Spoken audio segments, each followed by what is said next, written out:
Hey Rebel Rouser, I'm Alan Voivod and this is Star Wars 7x7, your daily dose of Star Wars joy. And thank you so much for joining me for it. So the world between worlds has been introduced in live action, and I think it is going to be the key to getting Ahsoka to where the bad guys are headed, and I will explain why. There's one particular word in the audio description that makes it clear that that's possible. But before I do that, I do want to flag the events prior to the departure of the hyperspace ring. The fact that Baylan Skoll takes a lightsaber to that map ball and says, "No one will be following us," and then they take off. Now, there is one technological way that, in theory, our heroes could find a way to track down where the bad guys have gone, although getting there is another problem entirely.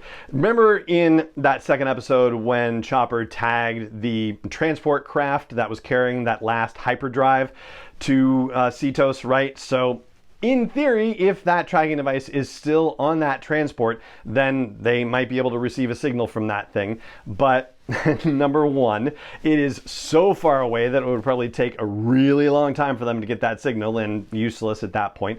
And then, of course, there's the fact that they would have to build their own ginormous hyperspace ring to be able to cross intergalactic voids. And so, yeah, that doesn't seem like it's going to happen anytime soon either. So technologically speaking, the bad guys are lost to the good guys. There's no way that they're going to be able to follow them that way. But then there's the possibility of the world between worlds. And so one of the things that I wanted to do in this episode is share with you the audio description, because it actually says some fascinating things about the world between worlds. For a start, this scene where we are, looking at the bird's eye view at the henge and then it pans out into the ocean, it says in the audio description that white caps give way to shimmering stars in an ethereal galaxy. And then it says, beyond lies a black void where Ahsoka lies. And then they describe her laying on a path within the world between worlds.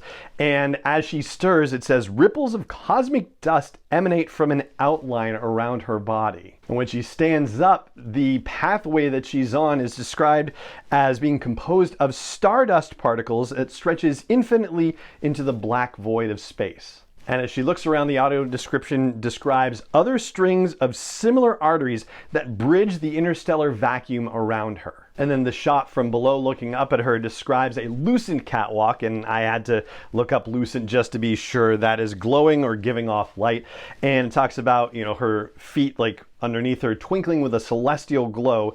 And then when we see Anakin, it talks about his face smooth and serene in the cosmic light. A lot of celestial thesaurus work going on here, which is just fine. And of course, Hayden Christensen has been DH for this, so we talked about whether he would appear as a Force Ghost or in a flashback or something else. Well, this is kind of Force Ghost and kind of something else. However, the audio description does not use the phrase world between worlds, and I've watched the show twice now. I've watched this scene over a couple extra times, and I can't see any doorways anywhere the way that we have been shown them in Star Wars Rebels. That doesn't mean that they're not there. It just means that we've only seen a very small section of what's happening here. And I suppose we need to consider the possibility that maybe it isn't the world between worlds, although it sure seems like it is.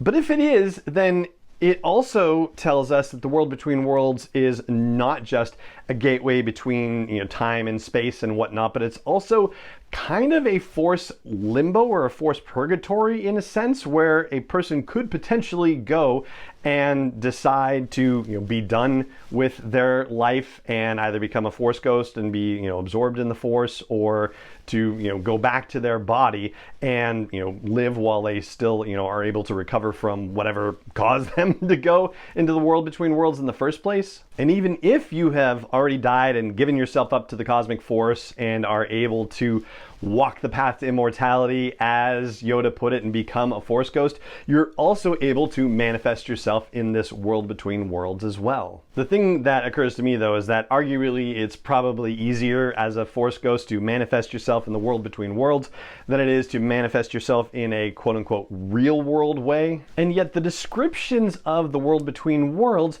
are rather specific, basically. It's not given to us as being another dimension entirely that is, not accessible or not equivalent to the regular plane of existence where most of Star Wars storytelling plays out, pretty much all of Star Wars storytelling. Or maybe it's just an easier way to understand it, basically. But when you talk about the vacuum around someone, you know, that makes you think there's no air in there, but clearly there's either air or there's no need to breathe in that space, which would be arguing for an other dimensional situation of that. But then you have the audio description talking about cosmic dust and stardust particles. And so, yeah, there's still a lot to learn, but the window of insight that the audio description gives us to the world between worlds is just fantastic. And we're probably going to spend a little more time there in episode 5. So I'm looking forward to learning more about this space. But I do want to circle back to one word that is used in the audio description describing the world between worlds, and that is interstellar. In other words, the space between the stars. And if they had said intergalactic instead of interstellar, then maybe it would have been a little more obvious. But we already talked about how technological means of following the bad guys on the pathway to Peridea, non-starter. It's not going to happen in time. But there is this mystical way that it could happen, and that is if Anakin is somehow able to direct Ahsoka within the world between worlds to a doorway that would drop her off on Peridea, and suddenly she could potentially be on the planet before any of the bad guys get there.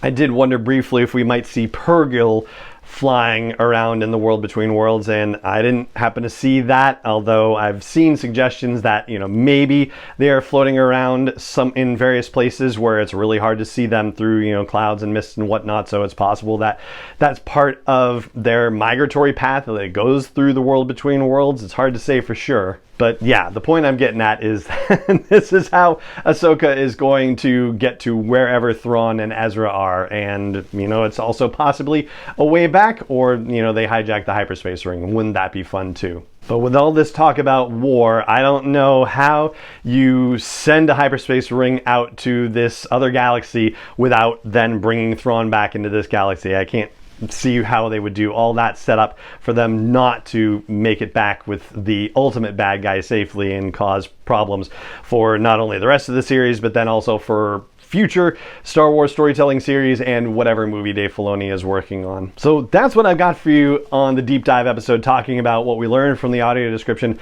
of the world between worlds and how it indicates that Ahsoka is going to be able to get to the bad guys and, you know, have more conflict prior to Thrawn being brought back to the galaxy that we know and love. And that is going to do it for this episode of the podcast. It just remains for me to say thank you so much for joining me for it as always, and may the Force be with you wherever in the world you may be.